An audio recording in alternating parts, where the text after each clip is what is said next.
Hey there, welcome to another episode of Island Turtle Talk presented by BOMISpirit. I'm Island Turtle, and it's good to be back. It's been quite a bit since I've done another podcast episode, and I try to, preface every episode with a reminder that I'm all about flow. So these come out when they're meant to. Sometimes it's months in between. Sometimes there's only been like, I think a few where it's been like week to week, just kind of flowing with what wants to come out, what wants to be said.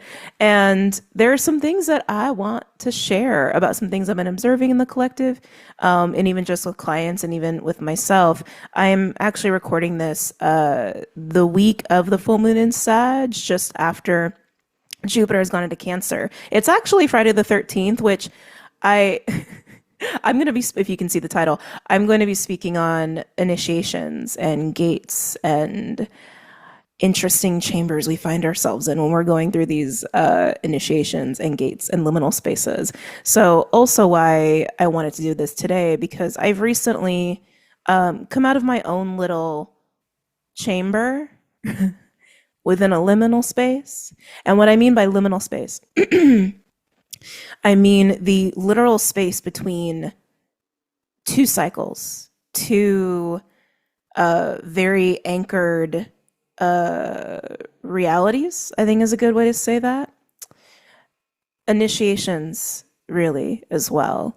I've noticed in the collective and with my clients, as I mentioned before, that people are kind of exiting or entering certain initiations. Some people, it's not about initiation. Some people, it's just literally about some sort of new cycle, new path, new opportunities, new versions of self. All of these things. All of these things are essentially threads in the tapestry of reality. And I was sitting with my patrons and we were talking about this because I put out a message a little while ago called the Red Path. I believe this was in April, if I'm not mistaken. It also coincided with a message around the synchronicity of 1010 and some people that were going through some major shifts in alignment in terms of these cycles, these initiations, aligning to certain paths, new beginnings, endings, all of that beautiful stuff. So we're going to get a little meta today in talking about this. So just trust that if the words are not landing immediately in the mind consciously, just trust that the information's being seeded properly and that you're with me and you get it and you see it in whatever way resonates for you. Also want to be very clear about that. Okay. So let's start with talking about the Red Path. So the Red Path was something, like I mentioned, I channeled back in April, and recalling this message, the Red Path was this experience for some people in the collective of descent, even, or feeling, perceiving, believing, keywords here, that there was some sort of divergence to a path that they'd been walking, or making a choice to go in a completely different direction, or a little bit of a rabbit hole. Some people may have experienced this as a dark night of the soul. Some people may experience this as a path of ascension. It really was coming through as a descent, to explore the lower body, to explore primal forces, energies within us, to explore a little bit of the shadow, like shadow work, shadow integration, to move to that space of wholeness. These are all different ways people could have been perceiving this, experiencing this. And the way that Spirit showed it to me, if you are watching the video portion versus listening, either way, use your imagination, magicians, to visualize with me. They showed me white and red energy. And I could see this like white path. Oh, I just got dizzy as I said this. I could see this like white path that at one point was entangled, intertwined with this red path. That's how they showed it to me, as threads of energy. And I saw the red path like literally diverge, go right, go, oh, we're going this way now. And the way it felt, even the way it looked in its vibrational manifestation, the way I saw it, was rough. Like, for lack of a better word, bumpy, a little difficult, sugarcoating it, challenging. Oops, hold on. Let me be human for a minute. Totally forgot to put that on Do Not Disturb. Hold up. If you're listening, I'm not editing this out. I don't edit my stuff like that. Hold on. Okay, my bad. All right, let's come back. That this red path was, yeah, it looked like it went a hard right. And it looked a little jaggedy, raggedy, while the white path looked relatively smooth and consistent. this was a choice. It was a free will choice. It was a presentation of like, hey, you could go this way and you could receive the benefits of a lot of growth, a lot of learning lessons, maybe even just some rewards for going on a harder path, or I'm almost getting the word sacrifice as I'm trying to talk about this again. I don't think that came up originally.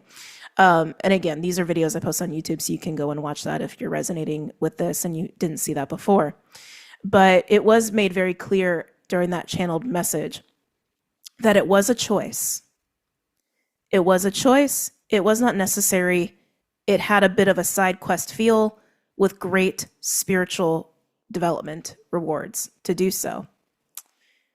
The wolf, I don't remember if the wolf came up then, but it's coming up now to be spoken on.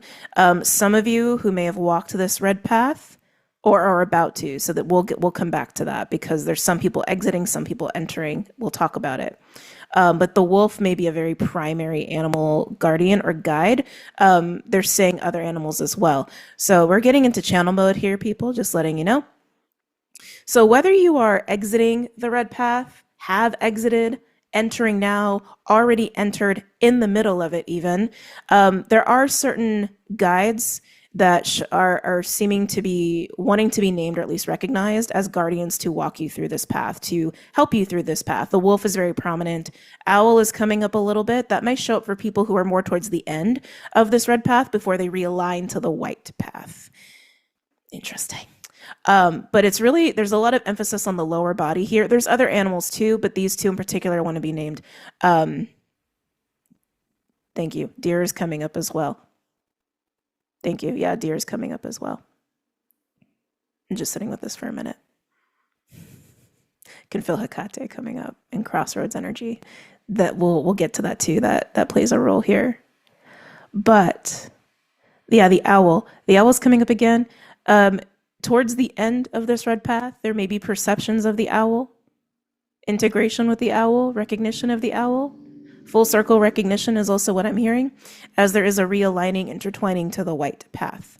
Again, I'm just calling it that because it's literally, that's just the color they're showing it. They're showing it to me as. And as this reemergence, this union, right, of self, it's really union of self happening here. You may perceive it in other ways, and your reality may be coming up in your reality in other ways, like through a relationship, for example. But it is a union of self. Yes. Yes. You may also, thank you. You may also associate this with a full system realignment. They're saying the root to the crown is what they're saying. I feel like this goes above the crown though, like even to like the soul star chakra, maybe even lower than the root, like to the earth star chakra. Just some food for thought there of what I'm seeing and what I'm feeling and perceiving, sensing. That realignment point is what they want to talk about right now. That realignment point, being on the red path and aligning back to the white path, can feel intense as sugarcoating it. I think I even described it in that channeled message as like magnets, right? Where it's like when you have two magnets that are like ready to, right, come back together, or come together, as they feel the magnetic pull, right? It's like you feel it, you can see it happening, but as like magnets get closer, they actually start to like reverberate very intensely, almost as if there is like a slight level of resistance, creating high levels of vibration, and then, right, and then they come together. And then there's stillness, is what Spirit is saying. And then there is stillness. This is how you may experience this realignment for those who are going through that, about to go through that, or will go through that in the future. Just to give you a little bit of a seed of potentially what could play out down the line if you are just starting the path or you're in the middle of this red path. Okay. Coming back in stillness. Coming back in stillness. They just want to really emphasize that. And now they're bringing up the root to the crown again. The other thing that may coincide with this is obviously very physical sensations and reverberations through your physical reality, shakeups through your physical reality. Think about it, right? Going from the root to the crown, that's a huge leap. That's a huge leap. That's a huge jump. That's a huge alignment. You must go through the root to the sacral, the solar, the heart, the throat, the ajna, and also all these other little subchakras. I don't think that's the best word for it, but there's so many energy centers on the body that are not just the primary chakra points that we all know and speak of, right? And also during this process to be patient. Now they want me to speak on the gates in these liminal spaces. So with any sort of leaping, aligning, whether we're speaking about timelines, realities, quantum leaping, right? These two paths, right? We'll say red path, white path for the people who have visual. It's not like they actually just touch like this, right? It's not as if like you reach the end of the red path, you're going through the gates, the threshold. When we are exiting certain timelines, paths, right? Etc. Y'all know. Y'all know. If you listen to me and you jive with me, you know.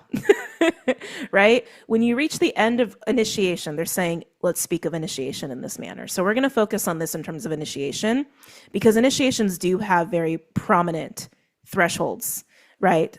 Prominent gates, prominent final keys, right? To enter and exit certain initiations. And also understand, too, what initiation comes with and is. They said slow down. Yeah, I know. I'm seeing a lot right now. When I say initiation,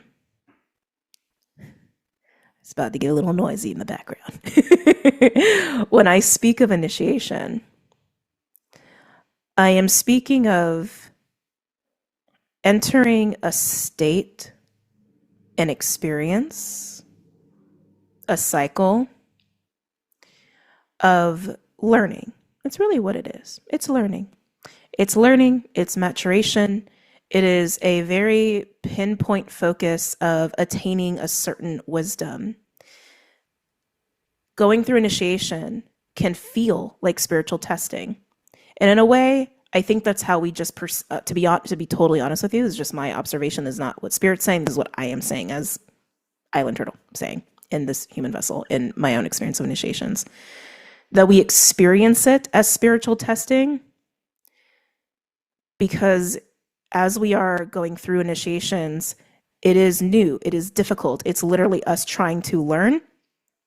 But as we're learning, we are integrating the learning, turning that into knowledge. And then as we exit, we're turning that knowledge into wisdom. When you fully integrated a lesson, when you fully integrated an experience, learning, right? It's no longer difficult. It's no longer a challenge. But when we're in the middle of it, when we're in the middle of these experiences, we feel like it's testing us so intensely because we don't have that wisdom yet. We're there to attain that wisdom. But it doesn't mean that we are being intentionally punished. It doesn't mean we're being intentionally tested. We are literally just in that chamber of that initiation. Chamber just representing this container of this experience and this path, right? Of whatever path you are on, whether it's the red path or something else. There's so many different initiations and paths that we can walk, right? But let's come back to the main message here, okay? When you are in an initiation, yes, it can be challenging. I want to encourage you to remind yourself that it's not a punishment, it's a gift. It's challenging and it's difficult because you are literally integrating it. You are learning to discern, embody, walk in that wisdom. We can say lesson, we can say test. It's wisdom. You're there for wisdom. You're there to learn and embody wisdom of that initiation. Using words like testing is fine, but understand that that's a way for the human to understand, right? That's a way for our egos to digest this information easier, but understand that Spirit's not testing you. Spirit's giving you the gift of wisdom. It's challenging because you're embodying that. You're learning to embody that wisdom. It is literally the process of integration, okay? And with initiations as well, some people experience a lot of darkness because it is very challenging. But that's part of it, right? Because the ego's perceiving it that way. And I'm not saying it's bad. I'm not saying it's wrong. I'm just saying it is. It is. It's just part of the process of perception. So when it gets really tough and it gets really challenging, remind yourself, you are being given the gift of wisdom. This is just how your ego, your consciousness is navigating, integrating it. to the best of its ability. Thank you. I'm hearing ascendant capacity. Yes. Yes. Our capacity to understand will set the stage of the experience of the difficulty and struggle of it. Spirit doesn't want us to suffer. It's not about suffering. It's just the way the ego perceives it because of our bandwidth of capacity to understand what's really going on in the big picture of things there, right? Right. Now, initiations can last. There's no, I was going to give like examples like there's no set timing on initiations, right? There's no set timings on initiations. It's very case by case basis, right? And also free will and all of that, and like how you are navigating all of that. So if you're finding you're in an initiation of some kind, again, please be very patient with yourself and understand that you've been given a gift to embody a certain wisdom. They're coming back to the red path a little bit, and we're going to come back to initiations again after that, of exiting initiations. That was, thank you. Sorry, so much information. I do remember that about the red path message, that it was a choice, but it was also a gift. And it may have come with some sacrifice. It may have come with letting go. And again, if you're just entering this, you may feel that. And even though it's a choice, some of you may feel like you do not actually have a choice. Some of you may actually feel like this is obvious to take this path. This is obvious because it's just, it's being presented in such a prominent way, and other things don't feel good, or other things you can start to feel like, oh, I can keep going the way I've been going, or I can try something different. I can try something new. I can embrace this intriguing potential for massive development and change. Again, so you may be perceiving this as like awakening or ascension or shadow work, or, etc. Yeah, some of you may feel like you don't have a choice as you're entering the red path. But let's talk about exiting. So when we exit initiations, a lot of people ascribe, and I am a believer in go with what resonates for you. I am just here to share my observations and my experience in hopes that for people who are struggling, that it can offer some support. That's all. Use your own discernment, please. Always, always, always. But upon exiting initiations, you start to get to a point of a threshold. Start to get to a point of a gate, if you will, right? And as we do this, and we cross these thresholds, some are easier than others. Depends on you, your initiation type, experience, etc., all the things. But a lot of people ascribe to the notion that as we exit an initiation, we get a big test. Again, I want to highlight that just some food for thought, that maybe it's not a test, maybe it's that you've embodied the wisdom, but it's still a new embodiment, right? Just like with anything, if you have embodied something and years have passed and you've embodied it that long, you don't even think about it. It's part of you. It's part of your instincts. It's part of your modus operandi. For example, if you were a drug addict, just throwing it out there, if you were a hardcore drug addict, right? And it was really hard for you to like not go to certain spaces, to do the things you used to doing as an addict, right? And then you decided to shift, you changed, right? You started to deal with that addiction. You started to deal with where that comes from, right? As time passed, was it hard to say no, right? To some of those options? Probably, right? But then as decades pass, do you even think about it nearly as much? No. It's that same thing, right? When you've embodied new information, which turns into knowledge, which then turns into wisdom, which is the knowledge and embodiment, like walking in that knowledge as a tool. It's in your tool belt now. You are still so close from where you were of when you were still learning and you were still embodying, that it can, again, feel like a test. It doesn't mean it is. You're just seeing it. And then it's just about making those consistent choices of sticking to the wisdom you've now attained and you're now embodying and you're now walking as you exit the initiation. And then you enter the liminal space. before you go to the next gate. So this is also something that was coming up recently. So speaking of gates, whether it's initiation, this is also applying outside of the realm of initiations, paths, cycles, jumping timelines, etc.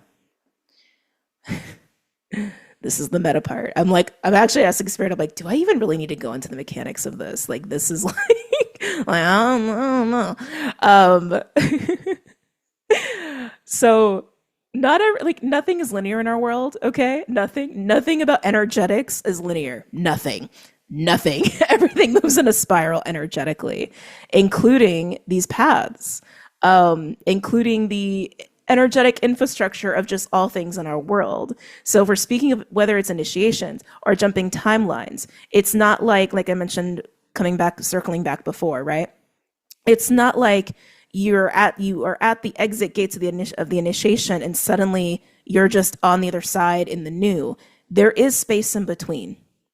There's space in between these dimensions. There's space in between these timelines. There's space in between these paths, just like with math. Like there's space in between 3 and 4. That is a liminal space, right? We could say 3, 3.1, 3.2, 3.3, or the space between 3.3 and 3.4 is 3.3 infinity until you get to 3.3 infinity 4, right? It's infinite spaces between these very solidly defined initiations, right? And timelines, etc. Right? You get it. You get the picture. So when you exit, you're in that liminal space. It can feel like a void space. It can feel like the unknown. And every time you experience this, it won't feel exactly the same as you've experienced it before for many reasons we don't need to get into here. For some, it may be very quick, days. For some, it may be months, right? It's different for everybody in every situation.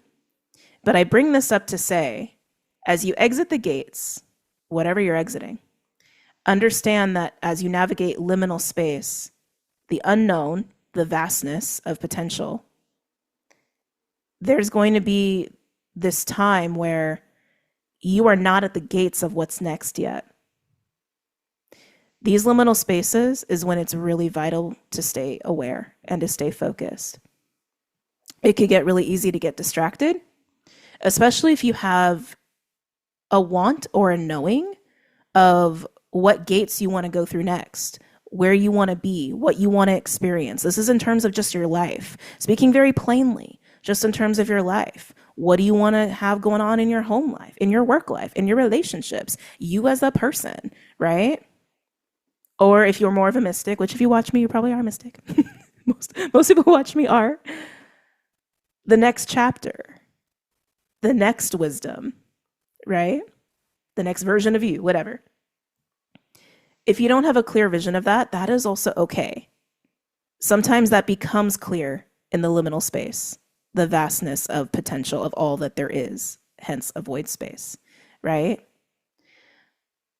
But in that void space, because it is a void space, because it is just infinite potential, sometimes, especially when the ego's there, which we're human, we have egos for a reason, right?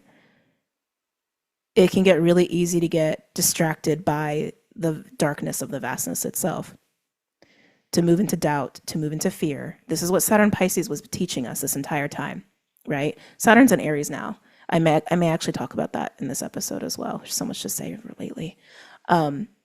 Saturn in Pisces was teaching us how to navigate liminal space. That's what Pisces is. Pisces is vast liminal space potential of anything, right? The cosmic womb, if you will.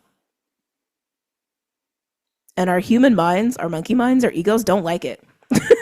We really don't, because we like tangible. We like tangible. We like what we can see. We like what we can believe in. We like what we can gauge. Even mystics, we rely on our intuition to kind of feel, to kind of see of, you know. And in liminal space, you can learn to do that. You can learn to be more present, to see what's actually available to you, to feel what is happening in the now, to navigate through those liminal spaces. But the main reason I'm speaking about these liminal spaces in terms of focus is it is a really easy time for our doubt, our fear, our insecurity, our egos to get exasperated and very uncomfortable, right? and can get our focus more on fear and doubt and uncertainty versus the awareness of, I am in a liminal space making my way towards the next gate, making my way towards that vision I have, that want I have, that timeline, whatever, right? So keep your focus. Keep your focus. Even when you are in the dark, there is always light, because out of darkness there is light.